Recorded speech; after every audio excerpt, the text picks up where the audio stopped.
Análisis de sentencias sobre el matrimonio igualitario en el Ecuador.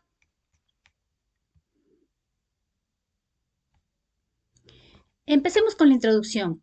En el Estado constitucional de derechos y justicia en que vivimos en el Ecuador, las decisiones judiciales deben ser debidamente motivadas para garantizar la seguridad jurídica y la protección efectiva de los derechos fundamentales. Por lo expuesto, la argumentación jurídica es una herramienta de trabajo indispensable para todos los jueces y demás operadores de justicia, quienes justifican sus decisiones utilizando normas, principios constitucionales y criterios doctrinarios. En este sentido, la sentencia número 1018-CN19 recoge en todo su contexto la aplicación correcta de lo que es la argumentación jurídica, lo que constituye un precedente importante donde se analiza la constitucionalidad de la prohibición del matrimonio igualitario entre personas del mismo sexo, donde vamos a poder evidenciar un desarrollo y una interpretación adecuada y conforme a lo que establece la Constitución, los instrumentos internacionales de derechos humanos, y en ella también se refleja el cumplimiento a principios fundamentales.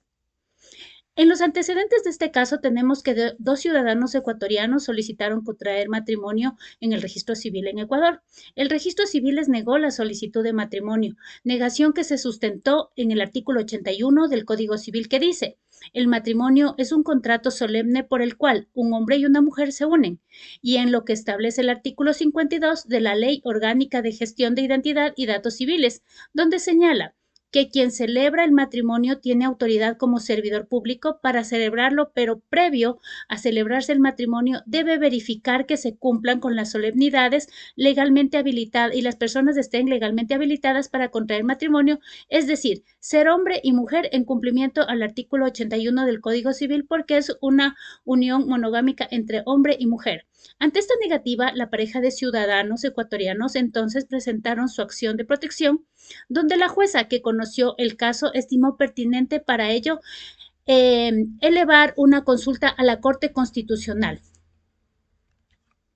La argumentación jurídica debemos conocer que es el conjunto de razones jurídicas que justifican una decisión judicial. Para el caso que estamos tratando sobre el matrimonio igualitario del mismo sexo, la Corte fundamentó su decisión con motivación rigurosa, cumplimiento de requisitos materiales y procesales, sustanciados en la norma jurídica siguiente. 1. La supremacía de la Constitución, por lo que los jueces se obligan a garantizar la prevalecencia de los derechos constitucionales. 2. El control de la constitucionalidad, por lo cual la Corte enfatizó que la norma es puntual, clara y determinante respecto de este caso que existen dudas sobre constitucionalidad. 3. El deber de motivación del juez consultante. En este caso, la jueza consultante justificó de manera clara y suficiente cuál es la norma constitucional que está cuestionando, las disposiciones constitucionales que ella consideró vulneradas. 4. Principio de seguridad jurídica. Para este caso se aplicó normas claras, previas, públicas y estables. 5. Tutela judicial efectiva. En este caso se garantizó el acceso libre a la justicia. 6. El debido proceso se aplicó con el conjunto de principios, garantías, formalidades legales según la Constitución y la ley, jurisprudencia, principios constitucionales y tratados internacionales, además de la doctrina que rige en Ecuador. En los procesos argumentativos debemos entender que son métodos que nos permiten determinar qué interpretación jurídica protege mejor los derechos fundamentales. En este sentido, la Corte utilizó los métodos de interpretación siguiente: argumentación literal, donde apegó su razonamiento en estricto apego a lo que dice la norma jurídica o la ley. El argumento sistemático, que es un razonamiento que analiza la ley pero en su conjunto, como un todo. El argumento teleológico, que es un razonamiento que se basa en la finalidad de la norma.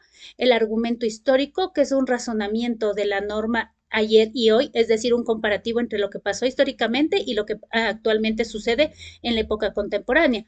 El argumento basado en principios usa los principios morales y de justicia. Además, también utilizó la ponderación de derechos. Esto se da cuando los principios se enfrentan entre sí y el juez es quien debe ponderar cuál de ellos tiene mayor validez para este caso. Desde este punto de vista, entonces, debemos analizar un enfoque doctrinario, que es analizar e interpretar la norma jurídica y la doctrina para fundamentar una solución a un problema jurídico. La sentencia incorpora argumentos doctrinarios de diversos autores y teoría constitucional, porque ahí se señalan los principios que sustentan este enfoque.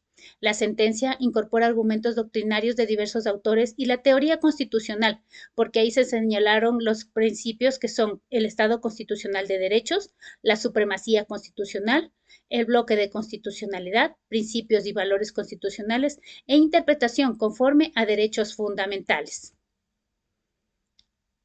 El enfoque normativo es la norma jurídica con la cual la Corte sustentó su decisión. En este caso, la Constitución del Ecuador, el artículo 1, en el que indica que Ecuador es un Estado constitucional de derechos y justicia. El artículo 11 establece cómo se aplican y cómo se exigen los derechos. El artículo 66, que detalla el catálogo de libertades civiles que son garantizadas en Ecuador. El artículo 67, que reconoce los diversos tipos de familia. El artículo 424, que consagra el principio de jerarquía normativa máxima. Además, consideró la Convención Americana de Derechos Humanos y la Ley Orgánica de Garantías Constitucionales y Control Constitucional, además del Código Civil. Los argumentos analizados por la Corte fueron a favor de restringir el matrimonio, tenemos interpretación literal al artículo 67, intención del constituyente, tradición jurídica, democracia representativa, pero en contra también valoró la igualdad, la no discriminación, libre desarrollo de la personalidad, protección a la familia, la dignidad humana. Luego de ponderar, la Corte concluyó que debe prevalecer la protección a los derechos fundamentales. En este sentido, la aplicación de la argumentación jurídica se dio porque la Corte realizó una ponderación entre igualdad, dignidad, autonomía personal, protección de la familia, democracia, deferencia al legislador, por lo que la Corte concluyó que las normas legales cuestionadas eran compatibles con la Constitución y con los estándares internacionales de derechos humanos. La importancia de esta sentencia radica en que fortalece la igualdad ante la ley, desarrolla el principio de no discriminación, amplía la protección constitucional de la familia, incorpora estándares internacionales y constituye un precedente obligatorio para los demás jueces en Ecuador a futuro. La Corte Constitucional entonces resuelve que negar el matrimonio civil entre parejas del mismo sexo vulnera los derechos constitucionales a la igualdad, no discriminación, libre desarrollo de personalidad y a la protección de la familia, en razón de que interpretó los artículos 81 del Código Civil y 52 de la Ley Orgánica de Gestión de Identidad y Datos Civiles conforme a la Constitución y a la Convención de Derechos Humanos, reconocido así el derecho a las parejas del mismo sexo a contraer el matrimonio civil en igualdad de condición de las parejas heterosexuales en Ecuador. Tenemos entonces nuestra conclusión, que debemos indicarla que la sentencia demuestra que la argumentación jurídica es mucho más importante que solo citar cierta norma jurídica, porque implica la interpretación de la Constitución, pero de una manera sistemática que justifica racionalmente la decisión desde el criterio del juzgador. Además, evidencia que en el Estado constitucional de principios y derechos fundamentales tienen un papel central en la solución de conflictos jurídicos. La Corte empleó una argumentación sólida que combinó normas constitucionales, jurisprudencia y doctrina para garantizar la igualdad de protección efectiva de derechos para la pareja del mismo sexo que solicitó el matrimonio igualitario. Muchas gracias.